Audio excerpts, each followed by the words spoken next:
Alright, we are recording! Going Medieval, cues provided by Tinsley PR. Way back when. And this has been a little bit of a weird day. But fortunately, I was lucky with something. Because normally I do the news write-up.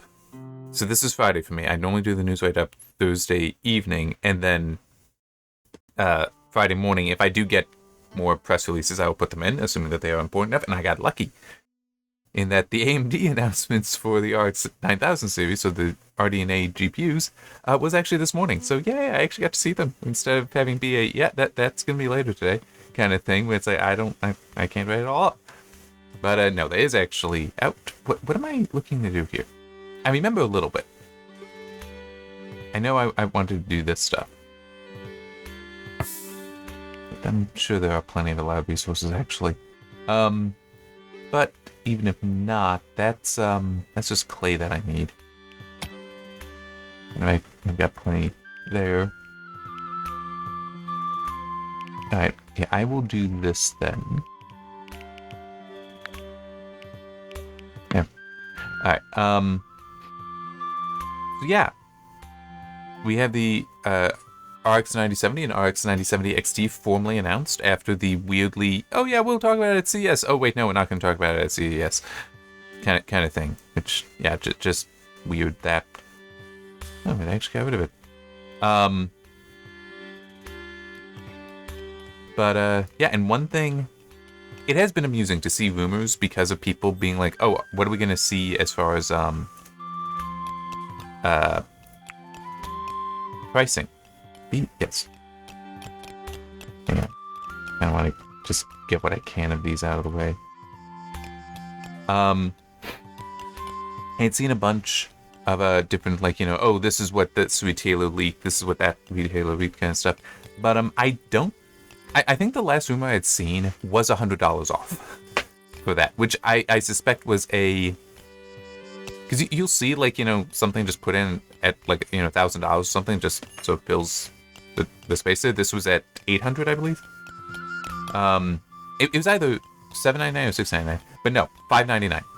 The RX 9070, they have decided to price at $599, so $600.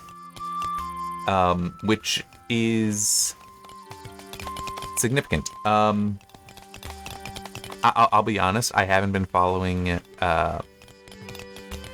graphics cards and GPU pricing too closely for a while, yeah, but it still is what they are claiming for performance on that. Okay, let me put it like this. I wish that there were a greater distance between them. I do. Instead of $50, okay, yeah. RX 9070 is at $600.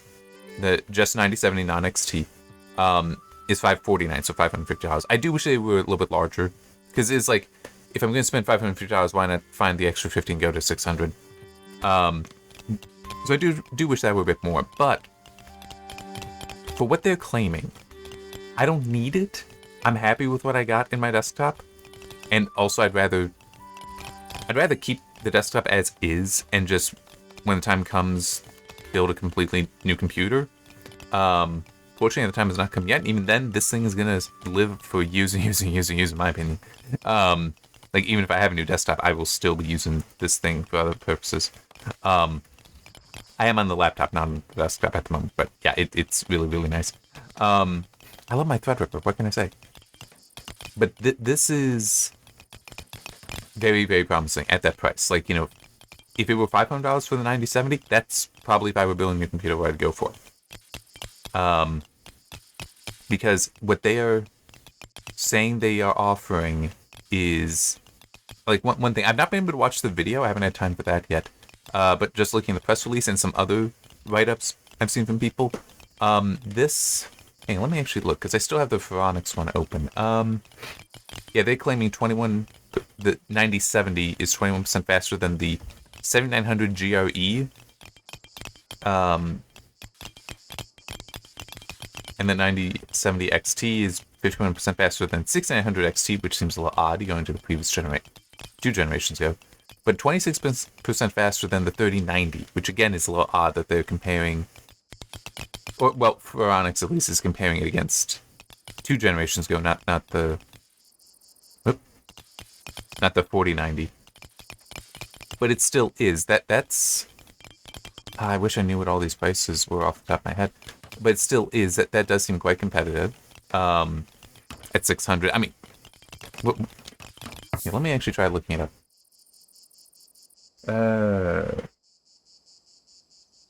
Okay. Yeah, just... I don't remember what the 5070 Ti pricing is.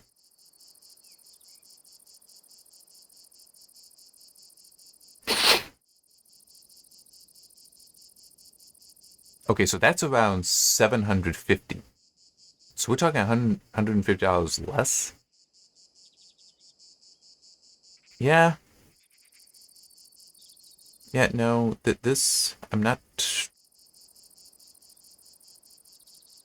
See, this is why I wish I was following some of the stuff a bit better.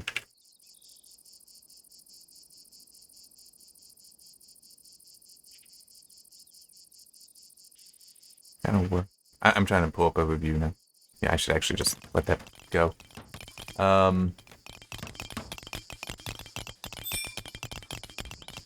Okay. Yeah, that figures. The thing I pulled up isn't actually showing the GRE, which would be the easiest to compare against, I think. But still is, what I pulled up here puts the 5070 Ti at 95 FPS on average at 1440p. With the 3090 at 78. So 20% puts that at about comparable performance, and that's just at this one game I'm looking at. 4K. Yeah, it looks like it would be about the same. I used to be much better at just the mental math of figuring out what all that translates to, but still, it is looking like this is we're talking about comparable performance, but $150 less, it looks like. And also with at least one thing that may make it healthier buy for some people, I guess is one way we would put it. Both of the GPUs, both of AMD's GPUs are just using a pair of 8-pin PCIe power cables, power connectors, instead of using some version of this new 12-pin system, which is so stupid. And never will not be stupid, in my opinion. I'm sorry, I've never liked these things, because, like, hey, we're going to run more power through smaller connectors. It's like, that's not how you do things safely. And it is also... there was a video I saw a week or two ago now, BuildZoid did, talking about the specs, and he was pointing out that the 6 and 8-pin PCIe connectors, the spec is different from what you typically... Like, a good quality power supply and those cables there, a 6-pin connector could provide over 150 watts. 6-pin connectors are supposed to provide 75 watts. But you could easily go well above that, and the 8-pin connector can also go pretty damn high, much higher than that specification. Whereas the 12-pin connectors, because they are designed to be smaller, there's much less tolerance there. I've never understood why anyone thought that 12-pin design was a good idea. Personally, what I would do, and I know I never have a case, but it's like, if I worked at AMD and had a voice there for this kind of thing, I'd be pushing, look, why don't we just say, screw that, go to a 10-pin, that's just the 8-pin plus 2 more, and also spec it for 600 watts. There's no reason you couldn't. There's no reason that wouldn't be possible. Well, okay. No, maybe 600, well, no, because you could key it differently. No, 600 watts may be doable. And when I said key it, I just mean, like, how many cables provide current. Because not every cable is a 12-volt cable is providing 12 volts, providing other things, like the ground going back. So, yeah, you got options there. But anyway.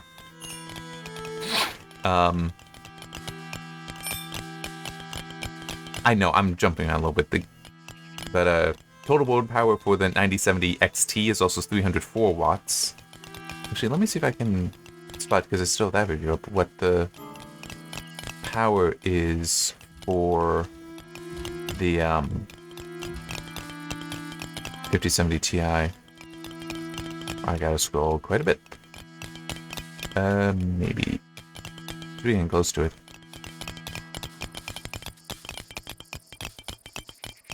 Yeah.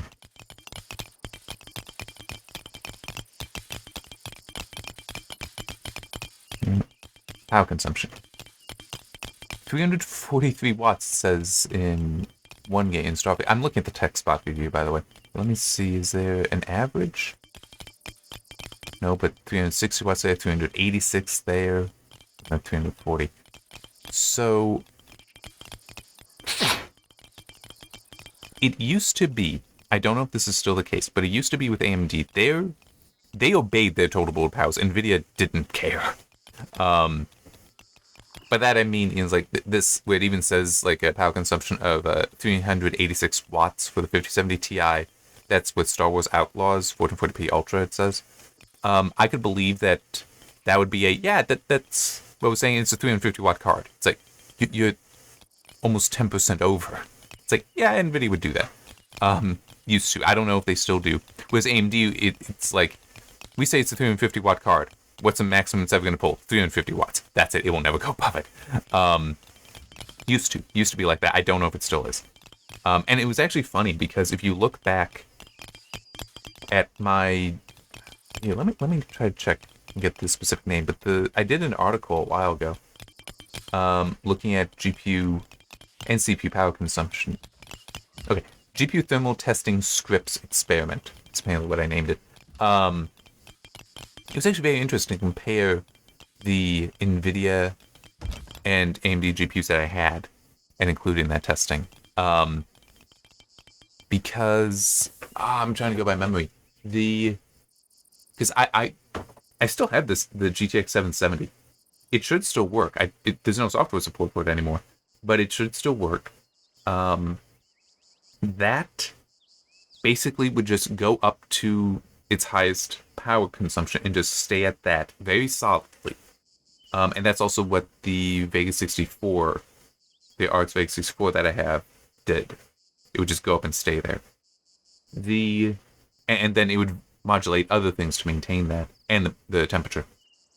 The Maxwell, so the 980 that I have, and newer, and it got worse, would like have an average in one spot, but it would have transients all over the place, just these short-term spikes.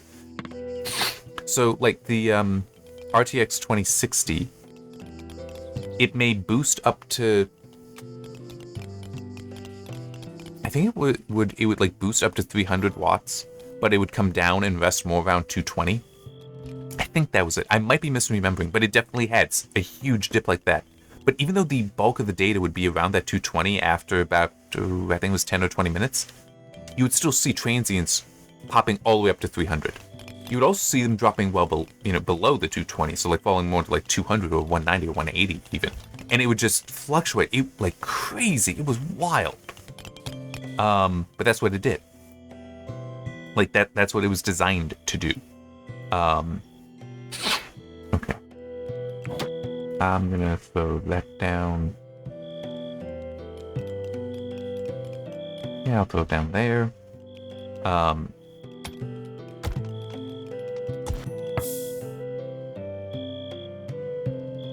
Come on.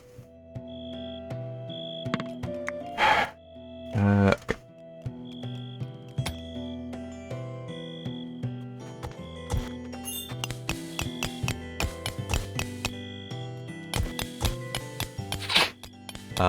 So yeah, with the 9070 XT saying it's 304 watts, I am inclined to believe that it won't really go much above that. It will. They all will typically go a little bit above.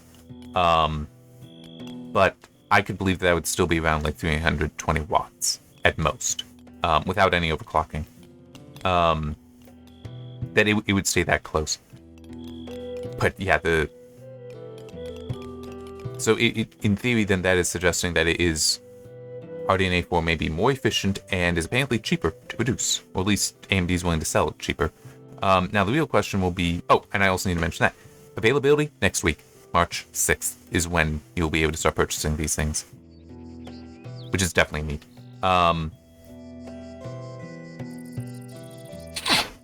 Okay.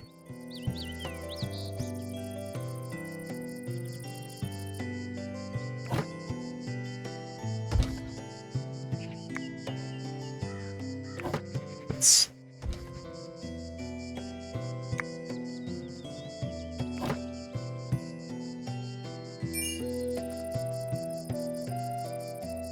what?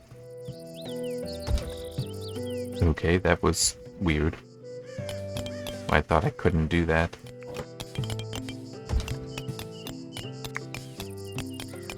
Nope, that's it. I'm sorry, V just doesn't make much sense to me for the thing.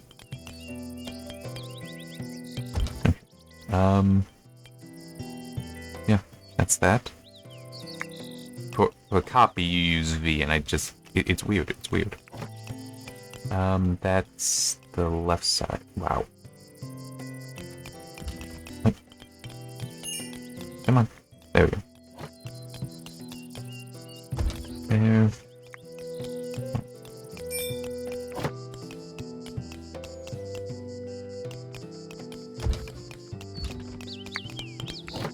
They really should add blueprints in this.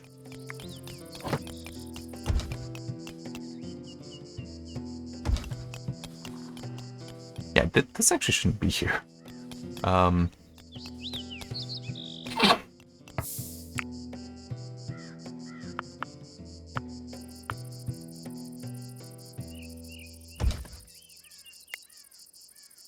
that's true. It's kind of preferable to do it this way. But, yeah, anyway, going back to what I was saying. Now, obviously, I would wait for independent reviews. But it does seem like, for me, if I were to be building a new computer, new desktop, I'd probably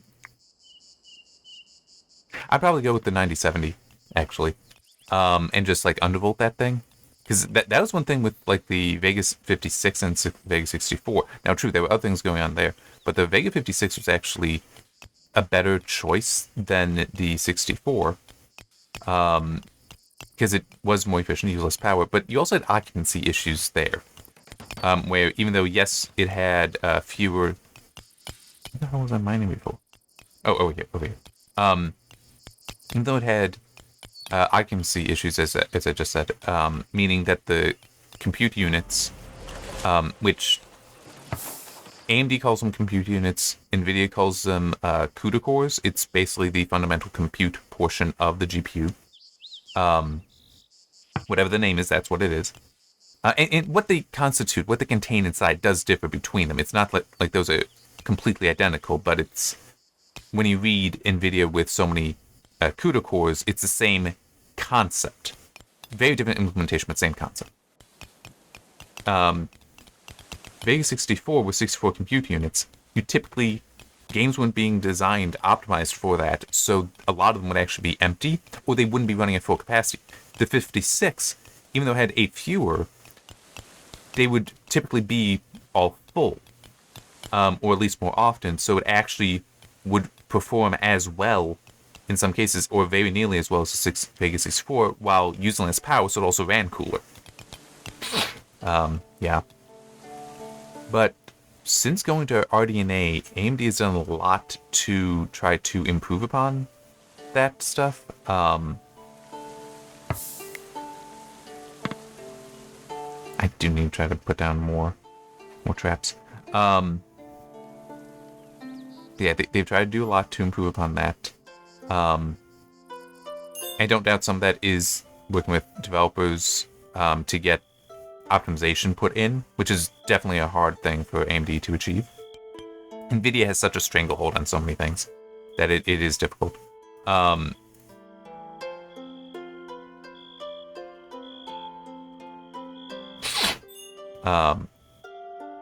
So there's that, but there's also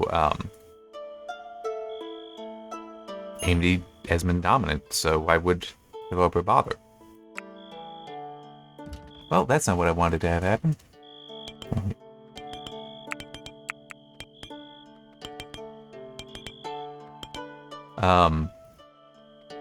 Actually, I should also have them down here.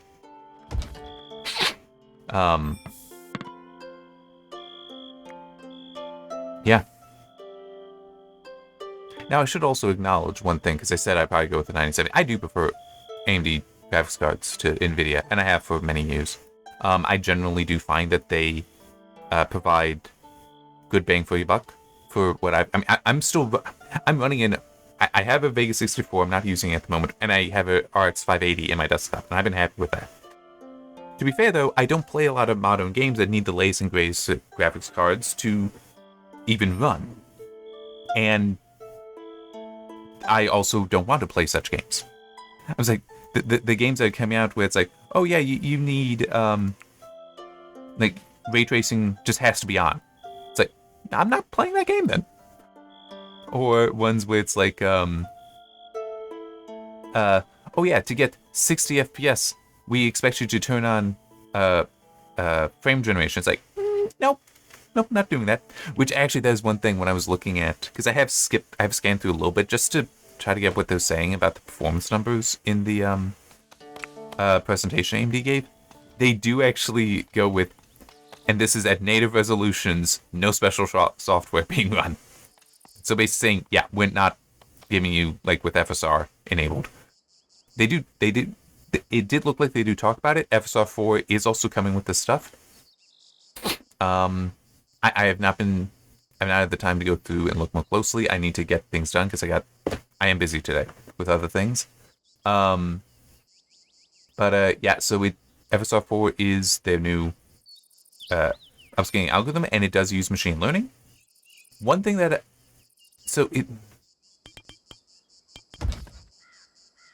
it is also going to be something you can enable in the drivers, the AMD Software Adrenaline Edition.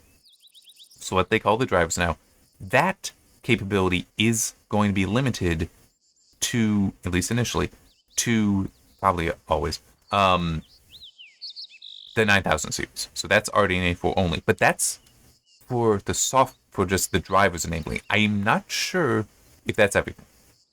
I could potentially believe that some games might, well,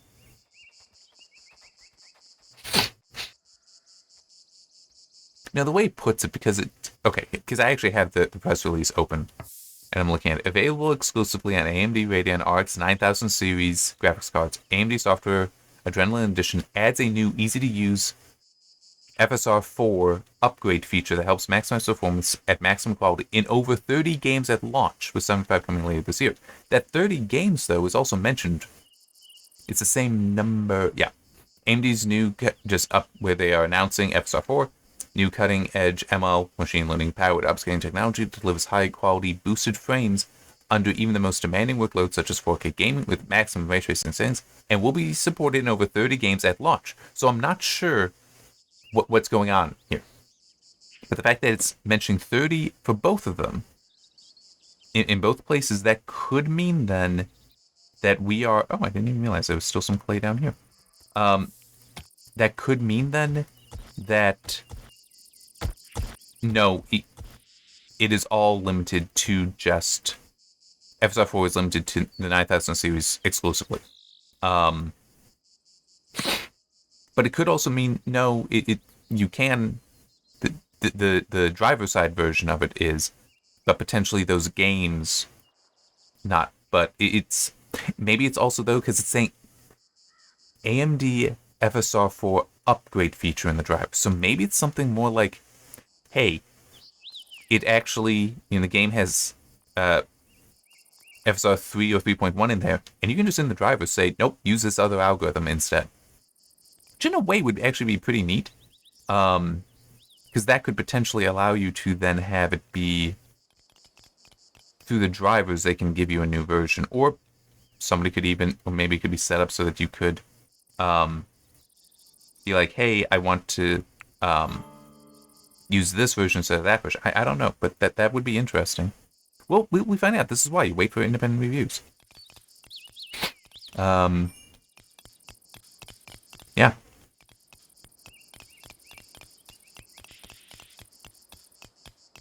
kind of any other things to say on that.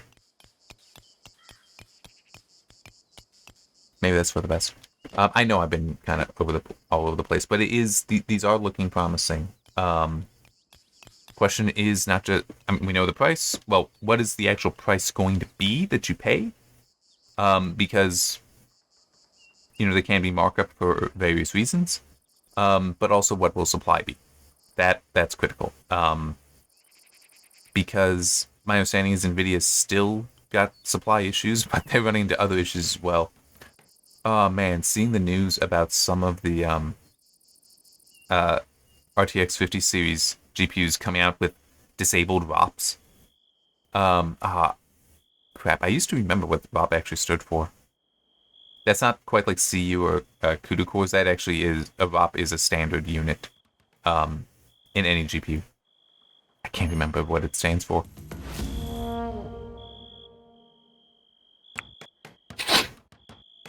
What? Okay, hopefully that means it already got moved. Ugh, such stuttering. But yeah, it apparently some of the GPUs are going out defective, and it's like, that's not good. Yeah, especially when you're considering that we're talking about several $100 GPUs, even $1,000 and more that people having to spend, and it comes defective like that. It still functions apparently, but it is defective. So yeah, I think I had seen something when NVIDIA said that no, it's a very small amount. Well, yeah, but you still shouldn't be allowing these to go out, because every GPU, every CPU as well, are tested. That the whole binning stuff, that's only possible by testing it. They don't be like, yeah, at least I'm pretty sure it's not where, oh yeah, these few look good, so we'll assume the whole batch is good. I'm pretty sure they don't do that. That they do actually test. Oh, the heck? Oh, yeah, because once the bed and such goes in, then it can be considered complete.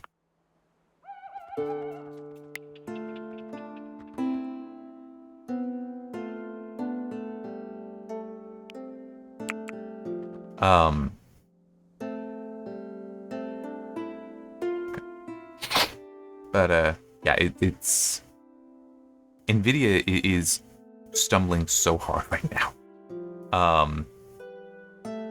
So hopefully this pricing from AMD means that they've decided, you know what, we're going to take advantage of this. We're not going to just try to follow their lead. We're going to try to beat them.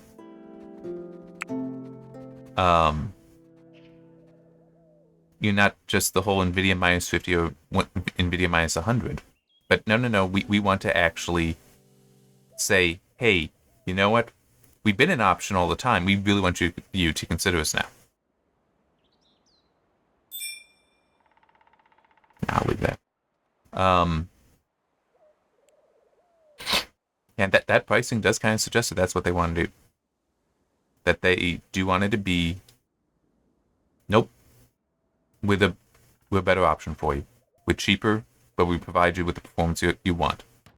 And also, I mean, part of the reason why I like AMD better is not just that stuff. I've always found their drive, well, not always, since they've gone to the Adrenaline design, I've much preferred that to NVIDIA's drivers. It's nice that they finally dropped the GeForce Experience. They finally dropped that you have to have a login for that. Well, at least that you have to give it to your email address. I'm glad they finally dropped that, but it's like AMD we've never asked for that. Why would we? And they even made that point in one of the things where it's like, there will never be a login. We'll never ask for your email address. It's like, yeah, people actually do care about that in NVIDIA. So there's that. But it's also, I like some of the features, like Radeon Chill. Now, I can't use it too much with the 580, but it's really nice. I do actually have it set up on the laptop. Like right now, Radeon Chill would be enabled, except the performance is so low, it's actually sub 30, that it wouldn't kick in here. But there are other games that I will play that, no, it is having impact. So yeah, it's like, I really like that. And I guess I should quickly explain what Radeon Chill is. It's a dynamic frame rate limiter where you set the minimum, the lower and upper bounds, minimum, maximum bounds, and the game will the GPU will try to keep it in that range. So if you set it to say 60 and 90, that means the GPU, assuming that the game can be run faster than those speeds, which it varies. The GPU will not allow, the drivers will not allow the graphics to, the frame rate to drop below 60. Okay, but if, like right now, how I'm just sitting here doing nothing, it will allow it to go down to 60. So it's like, don't need it to be higher speed because nothing's really moving. Even if, like this, it's still going to be lower. Now, one thing that's a little unfortunate is it doesn't track what's on the screen. It tracks mouse movement. So it is... Do I have chill enabled here? Well, it doesn't really matter because it's only at 44 at the moment. Here, let me do this. Actually, no, that still is kind of slow at the moment. I'm hitting the CPU pretty hard because this game is, I'm pretty sure, CPU intensive, and it's also I'm using the CPU to encode. I prefer X264 to any hardware encoder, but it will when you're like giving a lot of keyboard inputs, when giving a lot of mouse input, it will ramp up the speed. But that maximum is how high it will ever go. So even if the game could be run at 200 FPS, if you limit it at 90, it'll only go up to 90. It's a really neat way to keep the power utilization down, the temperature down, hence the name Radeon Chill. And I really like the feature, because plenty of games you don't need to run at full speed. Yeah. So it's stuff like that is also probably the reason why I would go with AMD over NVIDIA. Also, I think I've once now had an AMD driver issue. I have had several driver issues with NVIDIA, and some that, there was one that I encountered. This was years ago, to be fair. That was really bad. It would lock the GPU at 2D clocks instead of 3D clocks. And I had to run an old driver from 9 months. And I reported this to NVIDIA, by the way. I did report it. It was 9 months before they finally released an update that changed the behavior. It didn't fix it. The problem, you see, it was related to the fact that I had 2 different GPUs installed. That would have been the GTX 570. Yes, this was years ago. And the GTS 250. The GTS, I think what was happening was the GTS 250 had only a 2D clock and a 3D clock, while the 570 had an idle clock, 2D clock, and 3D clock. If the 570 ever hit its 3D clock, it would never go to it again. It would just, until I restarted the computer or reinstalled the drivers. It would stay at the 2D clock. That's what the original issue was, and lasted for 9 months. When they finally did release an update that happened to touch on this, it was then flipped, where the GTS 250 would be stuck at its 2D clock and never go up to the 3D clock, while the 570 would finally vary correctly. It was so freaking annoying.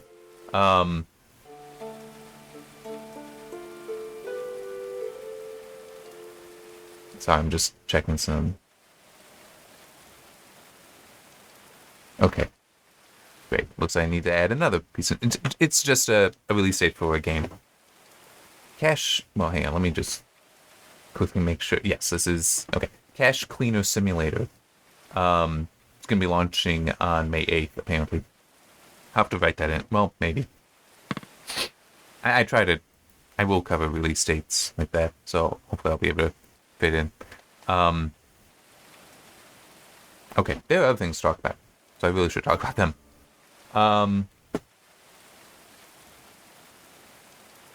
But yeah, it's the 9000 series is looking very interesting. I look forward to independent reviews, but just from what I'm seeing and my own personal preferences, I'd probably go with the 9070 if I were building a new computer today. And also, it's, as I said, I'm not running the latest and greatest games. My gaming has really declined a lot in the past year and a half. As I focus more on writing stuff. And also work keeps me busy with other things. So it's like, I don't need the latest and greatest graphics card. The great emphasis on the greatest. So yeah. Anyway, what other news have we got? WB Games has apparently shut down 3 studios. including Monolith, which is the company that made, the developer that made the Middle-earth Shadow of games, so Shadow of Mordor, Shadow of War, both of which I enjoyed. Middle-earth Shadow of Mordor was better in my opinion, but War was fine. War was fine. Also, they did the Fear games, I think I'd seen.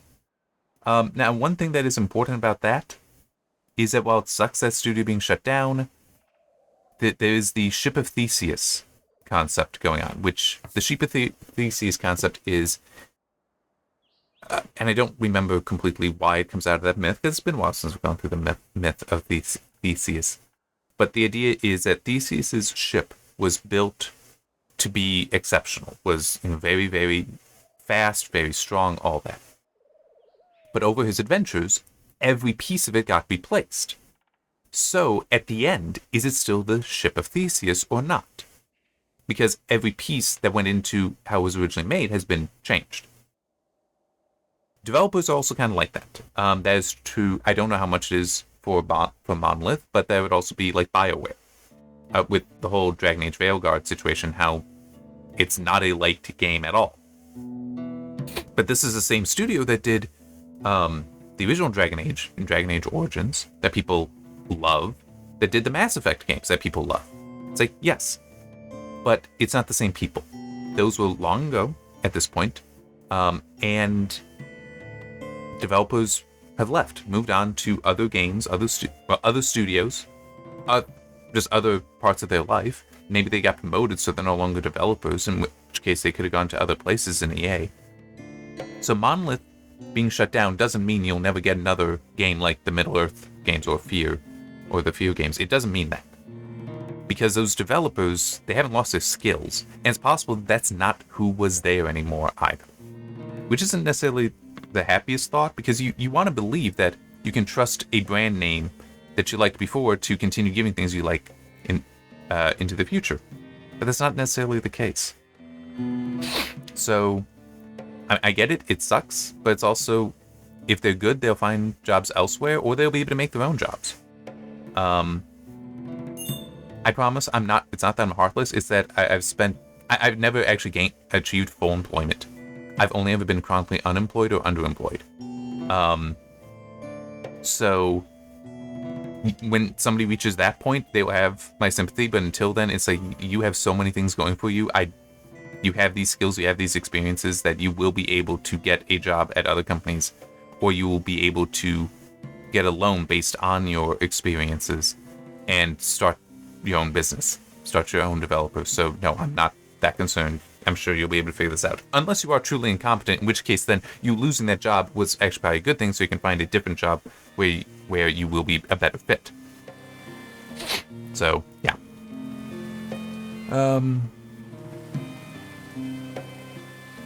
Yeah, the other thing that I got for talking about that is neat is framework. So I'm on my framework 16. I mentioned it in the description because I just haven't changed it since I made the change over to it. My framework 16 laptop, I'm quite happy with it. There are some quirks. In fact, it's funny. Just this morning, because I put it to sleep, there is a bug that a BIOS update is supposed to fix, but I don't like how framework handles some of their provided updates. And it's also this thing happens to me so rarely. It's okay. I have 2 drives in it, and the bug that the BIOS update is supposed to fix is sometimes when waking from sleep, the second drive isn't seen. But it's just restart the computer, it's fine. But it's like, this is the only issue. I think this is the 3rd time this has happened in... I think I've had this for almost a year. No. Has it been a year? Might be more than a year now. Only like 3 times. I tend just not to put it to sleep. I shut it down at night. It's only over the weekend I will let it sleep. But even still, that's a lot of weekends, and it hasn't been a problem. So, I don't see it being worth it. And it's also, they do annoying things, because like, here's a driver bundle that's just all this other stuff. It's like, I don't want the majority of that. Like, give me just this thing. Their hardware is nice, but their software management is poor, in my opinion. Hopefully they will get better at that. But anyway, yeah, I shouldn't be insulting and making fun of them. I shouldn't be criticizing them when I'm about to talk about the stuff they announced. That's actually pretty neat. let's leave the big one for last. They announced the Framework Laptop 13, so that's 13-inch laptop, and it's what they originally put out. We'll be getting with a Ryzen AI 300 series CPUs. Okay? Now, that is neat. So new mainboard in there, new CPUs, all that. That's cool. And you can pre-order those now, as I recall. The Framework Laptop 13 with Ryzen AI 300, you can pre-order that now. Now, here's where it's really interesting and neat with Framework, because they are modular designs. If you have one of the original Framework 13 laptops, they originally called just Framework 13, now it's Framework Laptop 13, from 2021, you can just buy the main board, open up your existing computer, take out the main board in it, and put this new one in, and you'll be fine. I mean, yeah, you'll have to move over the storage drives and such as well, but you can just do that. And so, like, that is one thing. If they put out a new main board for the Framework 16 that has a new CPU in it, I could disassemble this, take out the main board, put that one in, and go. I could, if they put out a new discrete GPU, I could change that out. I could change out a lot of things on it. I do find it a little unfortunate that it doesn't. It doesn't seem like they've announced new stuff like that for the Framework 16 for a while, but that's okay. That's okay. I am looking forward to when they do some of that, but for now we'll just wait and see. It is also the Framework 16 got a lot of attention early on. I mean, it was like their most anticipated product for a while. So it might just be that maybe they're still doing catch up, or it's just we want to continue with some of the other products before we dive into this one too deeply. We'll dive into this one more deeply. But yeah, still, Frame Laptop 13, you'll be able to swap out that mainboard once that's available. I think it's set in April. I don't remember. They also announced the Framework Laptop 12, which is a 12-inch design. It's meant to be an entry level, but also meant to be more robust. You're not just a cheap throwaway laptop like some places. They do put that out. That isn't just Framework's marketing. It is true. Some of that stuff is pretty poor.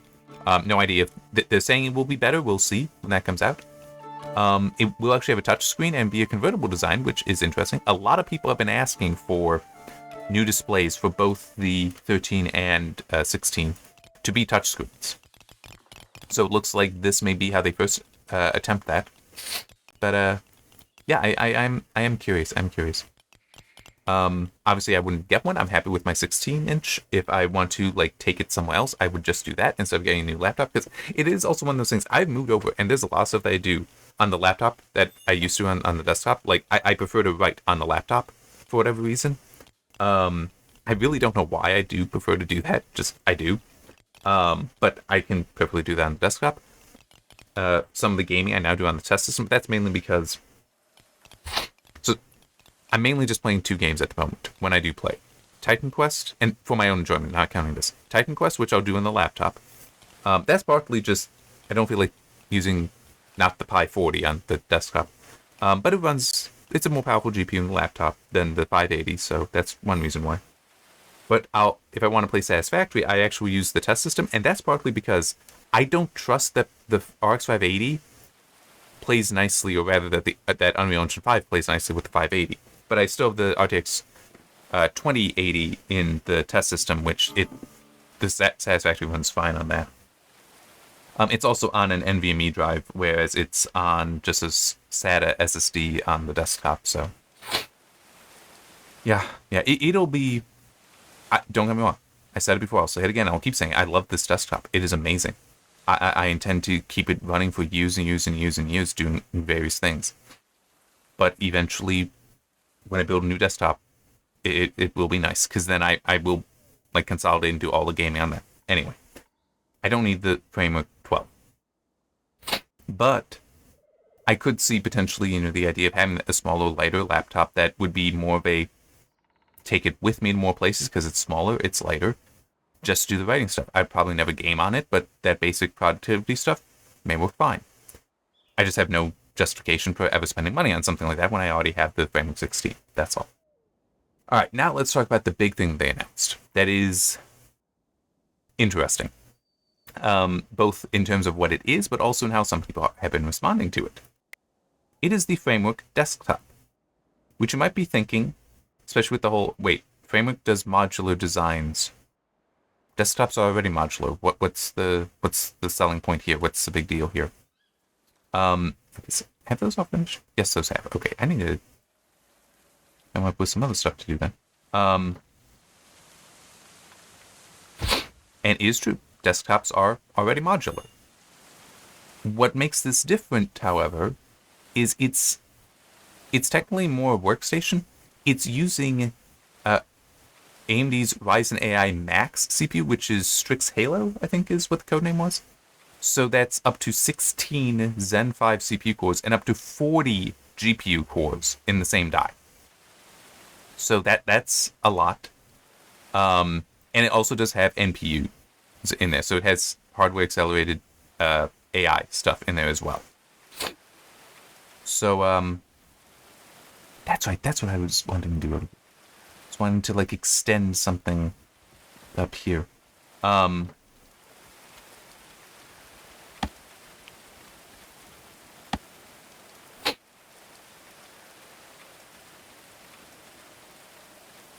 think I want to do something like this kind of.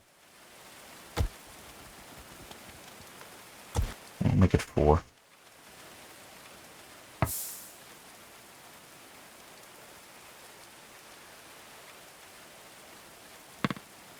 So I have seen some talk about these things previously, and that basically they are ideal for the CPU is ideal for AI work, and not just because of the aspect of it having so many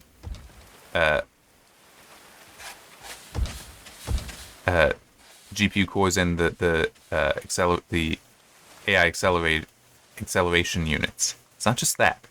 It's also because apparently you can selectively tell it, yeah, I want to put in I want to split up the system memory to send some of that to the GPU. So they can support up to 128 gigabytes of system memory, and it's like, yeah, I want to put, say, 100 of that to the GPU. That's actually something you can apparently do, which is neat, and can be very useful for AI stuff because you need a lot of memory to hold the models in there that you're training or using. So Framework is offering a desktop size, so not a laptop, so it has better power supply to it and better cooling, is offering that. So yeah, there's a lot of people that are like, yes, I'm ordering that, and at the highest level. Now, unfortunately, there is a catch, which is why there is a highest level that is very important. Memory is very important, including memory speed. Framework worked with AMD and determined with AMD they cannot use modular RAM. They cannot use memory that, like DDR5, that can just be taken out and put back in and upgrade like that. Instead, they have to use soldered memory to get the maximum bandwidth. And by maximum, I think I saw, what was it? I think it was 128 gigabit per second. Maybe it was 256. It was one or the other, but very high memory speed. That the only way to achieve that was by using soldered memory. So, if you would order one of these, you may need to be like, yes, I want the 128 gig, even though that is more expensive because it's the only way you will be able to have that much memory there.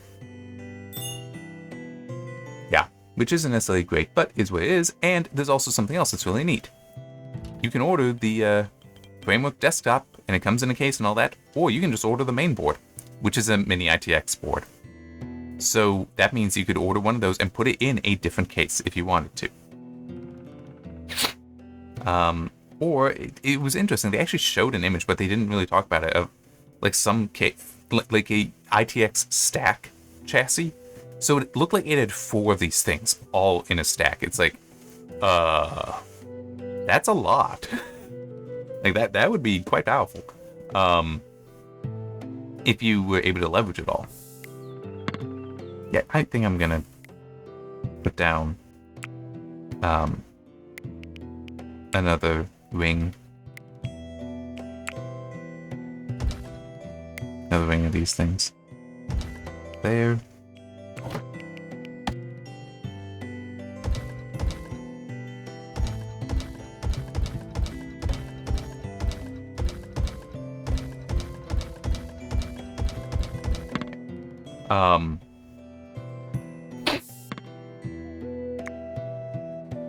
Yeah, so, and you can just order the main board, because it is also, you could potentially order the desktop and then decide, oh, I want to upgrade the main board. Then you have the old one still, but you could decide later to upgrade it, but you cannot just upgrade the RAM itself.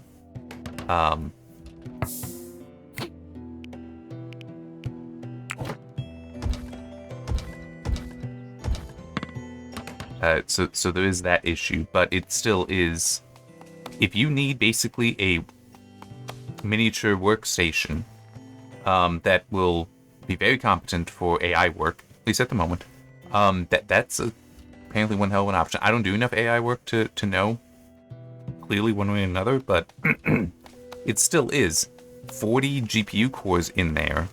That's a lot. That would make it a very competent gamer without having a discrete GPU.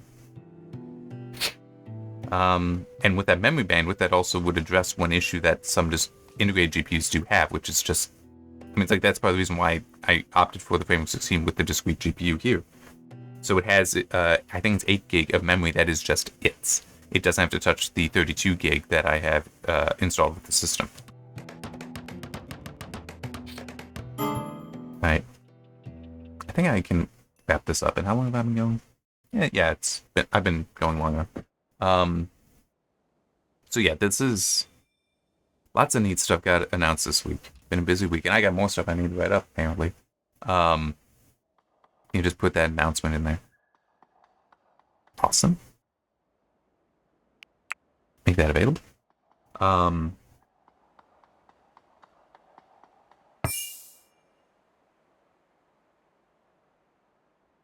What does that mean? Hang on, I gotta figure this out.